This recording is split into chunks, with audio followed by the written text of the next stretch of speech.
Do you spend hours each week creating Instagram content, but you're still not getting the sales and the wins that you see everyone and their mom sharing to their feed? It's really rough, but there's usually just a few simple changes you need to make to get there, and I'm going to help you. You are closer than you think.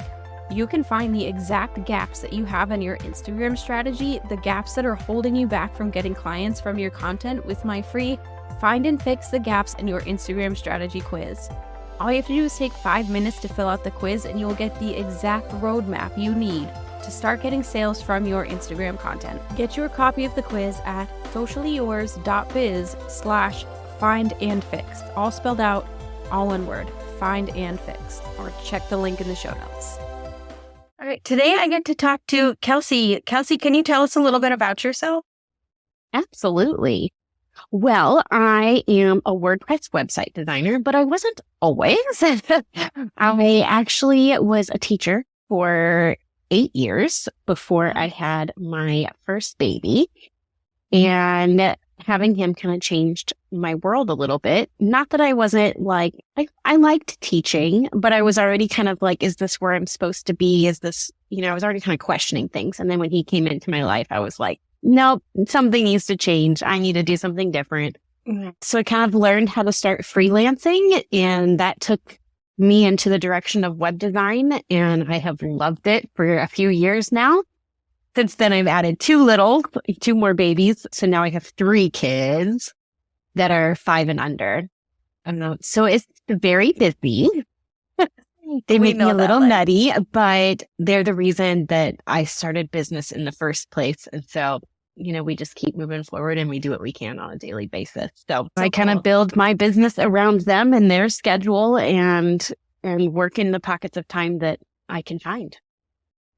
Yeah, that is very similar to what I do. I have 3 kids that are 6 and under. They're 3, 4, and 6. So yes, also living the hectic, crazy kid-filled life and just having business that I can do around that and have it fit in while still making sure my kids' needs are met is pretty awesome. Isn't it? I just love that this exists for us. It's just, it's crazy. Yeah. So I follow you on Instagram and I have for a while, and I've seen you talk about user journey on websites. Can you explain what that is? Because that was the first time I'd heard that term was from you. Yeah, well, and that's kind of the term that I use. I mean, other people probably call it something different, but to me, it's how people move through your site. Mm-hmm. So what direction do you want them to take on your site? How do they move through it? What page do they go to? And how can you kind of direct them to the pages that you want them to get to? So if they come to your website, on their homepage, where do you want them to go from there? Where do you want to lead them? And think about that as you kind of map out your website and where you put links or buttons and the directions that you can take from them. Does that kind of make sense? Yeah, that does. So thinking in my mind, I love examples. So I'm trying to relate it to Instagram. Yeah. Where you kind of create all of your posts work together to create kind of a funnel to eventually lead them to the sale. Yeah. I'm assuming it's very similar, just on your website instead of another app. Gotcha. Yeah. And and it's sometimes it's going more than one direction, right? Mm-hmm. So if they come to your homepage, ideally, let's say you're a service provider and you want them to book a call with you. That's your number one thing you want them to do. Ideally, they come to your homepage, they see a button or a link to go book a call with you, and they go and do that. That's the ideal journey through your website, right? But there might be some alternate journeys to consider. Maybe this person needs to learn more about you first. So maybe you can lead them to your about page so they can really connect with you. And then they'll go to that main call to action to book a call. Or they want to learn more about your services first. They'll go from your homepage to your services or your work with me page. And then from there, will they book a call? So it's kind of just the direction to which you want them to go. It is exactly kind of a funnel them to your main call to action, if that makes sense. Yeah. Mm-hmm. Yeah. But a lot more avenues to get there, it seems. Yeah. And it depends on how many different things you want to have on your website and how many pages you have and how many different things you offer them, of how big that can get. But if you kind of keep it simple of home, about, services, and kind of like a contact or a call link or something, then you have less. But once you add a blog in there, can you lead them to that call to action through your blog or a podcast? Like, can they get to your call to action from, like a podcast episode, show notes or something like that? So yeah, it can get big and hefty at different times, but it doesn't have to either. Mm-hmm. Yeah, that's cool. And once it's done, it's like, I mean, there's a little upkeep when you add new things, but like the work you put into like making that user journey, does it help more long term? Yeah. Yeah. I mean, any work that you put into it up front, strategically wise, right, mm-hmm. is going to help you in the end. Ideally, your website's then working for you in the background, then you needing to constantly keep doing more and more and more, right? Like do more up front, plan for it so that you can do a little bit less. And like you take into account the other marketing avenues that you have. So let's say you're really active on Instagram and you're constantly like sending them to a landing page or sending them to your website through a post or something. You want to make sure that website is working for you and is doing that hard part of like continuing to market you for you and getting them to take that call to action that you eventually want them to take. Yeah. So it all kind of works together, That's interesting. So when you say working for you, is there an easy way to like test, like see that other than just actual sales? That's going to be your best bet. But I also like testing with people, like whether that's just a family member or a friend, great. If you can actually test it with somebody in your like ideal audience or your ideal target market or something and see how they navigate through it, like that's really helpful to actually see how somebody that you're trying to attract works through your website would be one of the better ways, even, I think, to make sure that it's working for you. I know. It put the simple thing, that we don't always think about. Yeah. Uh-huh.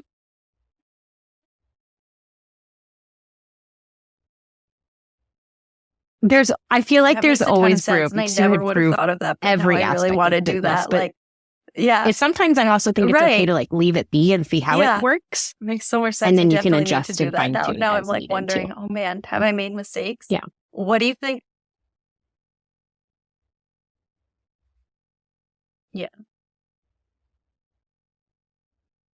I don't know about biggest, but like one that I see that drives me kind of crazy. And maybe this is just as a mom who's like what do you think on Instagram when she's trying to feed children and her baby and things like that. And I'm like, service websites and things on my phone, like I click through them on Instagram and I get frustrated when they're not mobile optimized and not even just like, can I read everything?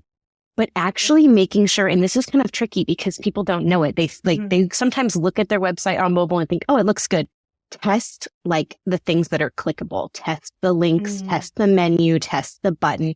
Because sometimes on mobile, like transparent things end up overlapping with those buttons or those, those different pieces that can be linked out to something.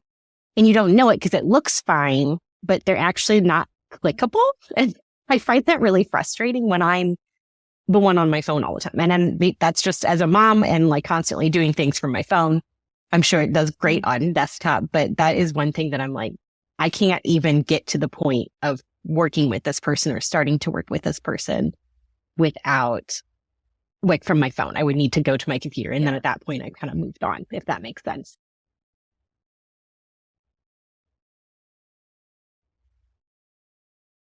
Yeah.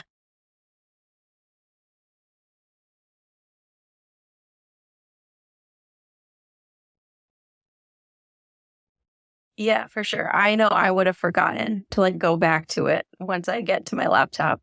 But yeah, that makes a ton of sense. Yeah, like certain sections, like something they don't have a background, so you don't know that they're like covering. And I like slowly had to go through all my pages and redo it because I didn't realize. Yeah, like you said, what am I supposed to do here? I guess the other thing covering up buttons. I get frustrated when I'm constantly like confused that's on a a big website. Like, how many different pages do I have to get to get to that call link or to learn about your services? Like, make it intentional, I guess is the right word, of where you're trying to get people to, so that they're not confused. Like, if they're sitting there confused on a website, then they're just going to click out, you know?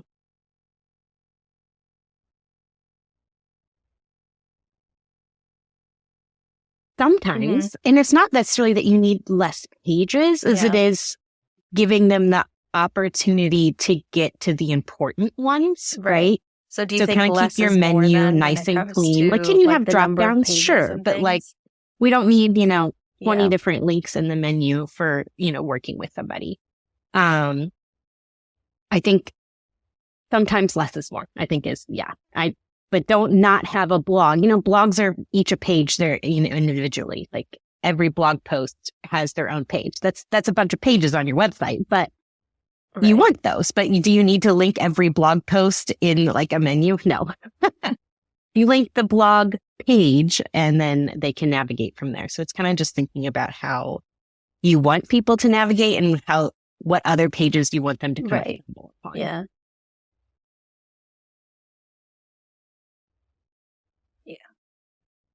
Yeah.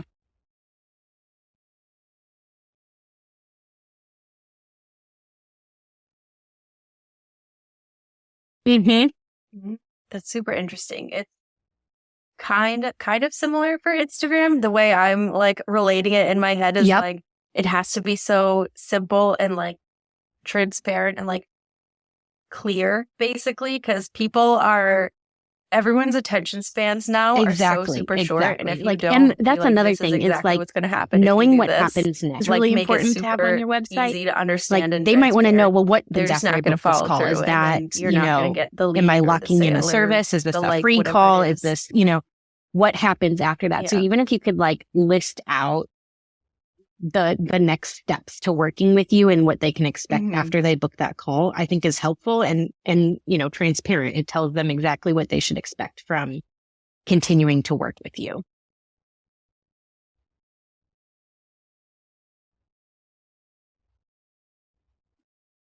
Yeah. Yes, I know, because so many of us kind of feel that, like, we're like, okay, well, what do I do? And maybe it's like the whole like nervousness of like, I love shopping online too. Like, I'm always like, pages, did I type in my address exactly correctly? Like when I'm buying something, I get so place order. It's like the same thing. It should be a little less anxiety filled to just click to book the call. Like, you're going to chat with somebody. Let's know what happens next so that we don't feel like this is like make or break. Yeah. Yeah.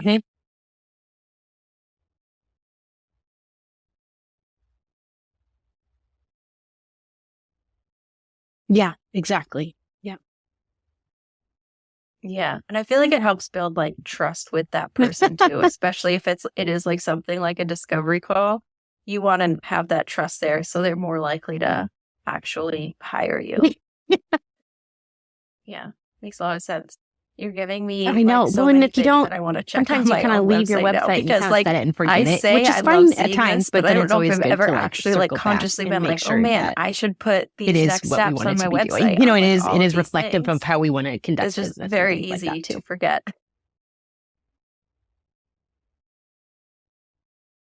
Yep. Yeah. I'm the person that like has to. Yeah, write it down, or I email myself if I'm like out and about. I'm like, don't forget to do this. Add it to my to-do list. For sure. Yeah, I'm definitely that person who will walk away and then like never remember to actually circle back. I do that with a calendar. Like, why do I have Google Calendar and a notebook with like my week laid out and ClickUp? I have, why am I this way? This is the way I am. Notes, and then I have to remember like where I left the certain note to circle back to. Yep.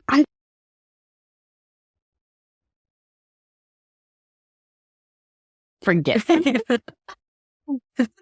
Yeah. I do the same thing. Yes. It makes life interesting. Yep. For sure. Definitely. So I think there's like a lot of things to like keep track of. And I feel like the more often I see it, maybe I won't. Always a million things to keep track of. especially as like a mom and a business owner. For sure. Sorry, I'm trying to think if I have more questions I wanted to ask. Were there other topics you wanted to cover that like... I mean, I can talk about other things if you want. I can always talk about emphasizing a call to action, some tips to make like some content on your website just easier to read and like make it more visually appealing. Yes. Trying to think of a question to like lead into that. Is your market a lot of moms? Like it could be, like a question could be like, since we work with so many moms, is there a way to, you know, make your website more attractive towards them or something like that? I'm so sorry. My mind is like all over the place. Can you say the beginning of it again? Yeah. I can even type it to you if you want. Can I type on this? I don't even know. Since we work with a lot of moms, you know, or we market towards moms, is there a way to make your website more attractive towards them? Since we work with a lot of moms, is there a way to make your website more attractive specifically to that demographic? I think so. I think, like we kind of already talked about, as a mom, I'm like constantly clicking to people's websites from Instagram or even from like an email. If I'm on their email list, like I'm clicking from a phone. And if I'm immediately like seeing a whole bunch of text that's like all the same size, all the same color, all the same font, then I feel immediately overwhelmed. I think there are a lot of ways that you can break up that same content to make it easier for us to like consume, especially on a mobile device, but even on desktop, like a big chunky paragraph. Can you say the same thing with less words? You know, can you switch it up a little bit to make it easier to read with just like reducing the amount of content? If you can't, totally understand. Can you display it differently? Can you bold or italicize something that you really want to stand out? Can you break up the text to separate paragraphs? Even if there's like one sentence that you really want to like highlight in that paragraph, can you have, you know, normal text and then like really bold and even change the font or color of like that sentence that you really want to highlight? And then put your remaining font or the remaining text of that paragraph. Other things is breaking up pages with images. You know, don't just have text everywhere. Can you break that up with images side by side? Can you use images as a background to a section and then like have a white background and then have a colorful background? Can you like break it up so that when we're reading through, it gives us time to take like a little bit of a pause? And those types of things make it a little bit more skimmable. You know, can you change something to have bullet points instead of it being a full-on paragraph? Just different ways to display content and to break it up and to like have some breathing room around it. Even like adding white space around sections or even between lines of text gives us just time to take a beat when we're reading through a website. And if you think about that being good on desktop, think about how much that affects somebody reading it on mobile, right? Like they're not just scrolling through paragraph after paragraph. Can they see this like really bold, you know, different color heading that you want them to see or the sentence that you want them to see? Can they read the bullet points faster than they could in a paragraph?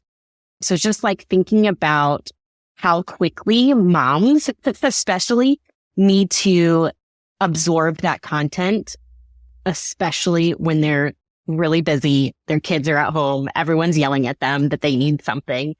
How can you make it easier for them to get your information and know that they're in the right place and they want to work with you? Yeah, that makes perfect sense. That kind of makes sense. As you were saying that, I was like, no, this is exactly what I do. If I'm on the phone, it's like kids are probably yelling in the background. Someone's asking for me to open a snack. Yep. I'm not taking the time to read like these novel-length sales pages.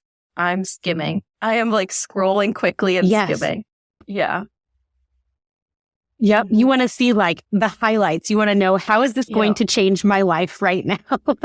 Not, you know, 1,000 words in one small little section that I don't have time to read, like we want to know immediately, how is this going to affect us? How is it going to help us? Instagram is very similar. I have talked before about making it readable and accessible, and you can't do as much on Instagram and captions with you can't really bold and highlight and all of that. So breaking up short paragraphs and bullet points, all of those things, a lot of that translates. Yeah. Yep. Exactly. As soon as I see a big, long, super wordy caption, I'm just going to scroll. I don't have time. But if they put those same words spread out sentence by sentence, or with a little emoji to do bullets, I almost always read those. It's just changing the look of it to make it a little bit easier. Yeah, those little changes for us to consume. Yeah. I find when I write long carousel posts with a lot of text in them, I always do way too much text in the actual slides at first. I'll do a draft and then I'll have to go back and pare it way down so it's more readable. Yes. Well, I think the same thing goes for a website. If you're building your own website, put all of the information somewhere that you want to have on a website, even if it's just a Google Doc of brain dump ideas. And then come back to it later and be wait, can I say less with this? Am I getting my point across in a different way? And how can I break this up? It's okay to walk away and come back to it. Especially and try as and make a it mom, simple. because it's very rare you get to get through a whole project in one sitting. Yeah. Absolutely. Yep. And sometimes we just want to be I can help you do so many things, but maybe we just need to for sure say it simpler, That's something I'm working on a lot. I always have the urge to go into huge amount of detail. And it's just I know. And we want to, but that's, that's why they hop on a call with us. Let's talk about it more face to quote unquote face to face, That makes sense. Exactly. Well, you have given me a ton to think about, and I'm sure the listeners as well. This has been super insightful. And now you have a freebie to share with them, don't you? Yeah, I do. It kind of covers some of this with some more. It's a checklist that kind of says some different things that you can change up on your site to have some, ideally immediate impact. Things that we kind of talked about on here, with a lot more details on there, with even more options to impact your website today. I mean, depending on if you have the time to sit down at your website and met with it today. But I really wanted to give actionable steps that you could take on your website, no matter what platform you're on. You don't have to be on WordPress to take these different actions. So yes, that is called my web design mistakes checklist. I'm going to get it for sure. That sounds awesome. I love when it's in a checklist format, so I can, like I said, I can't get through everything in one sitting. Yeah. So I can do some and then walk away and come back when I can have a few minutes to work on something else. Yeah. Yes. And it's not even you have to do all of them. You could do one of them and see, does that make an impact for my viewers? And then come back a month from now and do the other, it can be a living, breathing document. I'm excited to try it. I'm going to put the link to it in the show notes so you can go ahead and download it. And then can you tell everyone where they can follow you on Instagram and what your website is? Yes. My website is just kelseyromine.com. And then on Instagram, it's at kelsey.m. Thank you so much for being here. Of course. Thanks for having me. Thank you so much for listening to Mompreneur Mastery, Simple Instagram Strategy for Busy Moms. If you were listening to this episode and found yourself nodding along, I would love it if you would find me on Instagram and send me a message telling me your biggest takeaway. My handle is at socially.yours.strategist.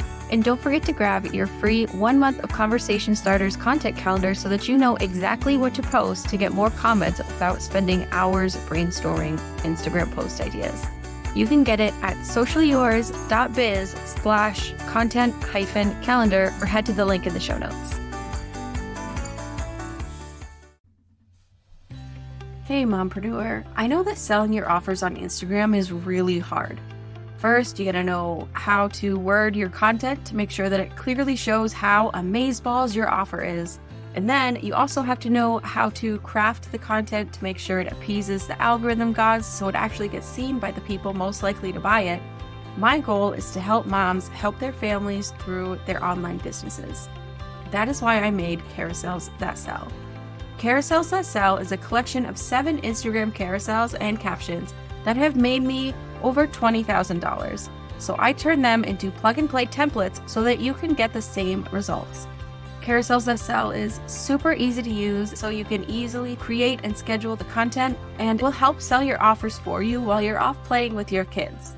Grab the templates that have made me over $20K for only $27 at socialyours.biz/carousels-that-sell so you can grow your business bank account faster than your kid outgrows their clothes.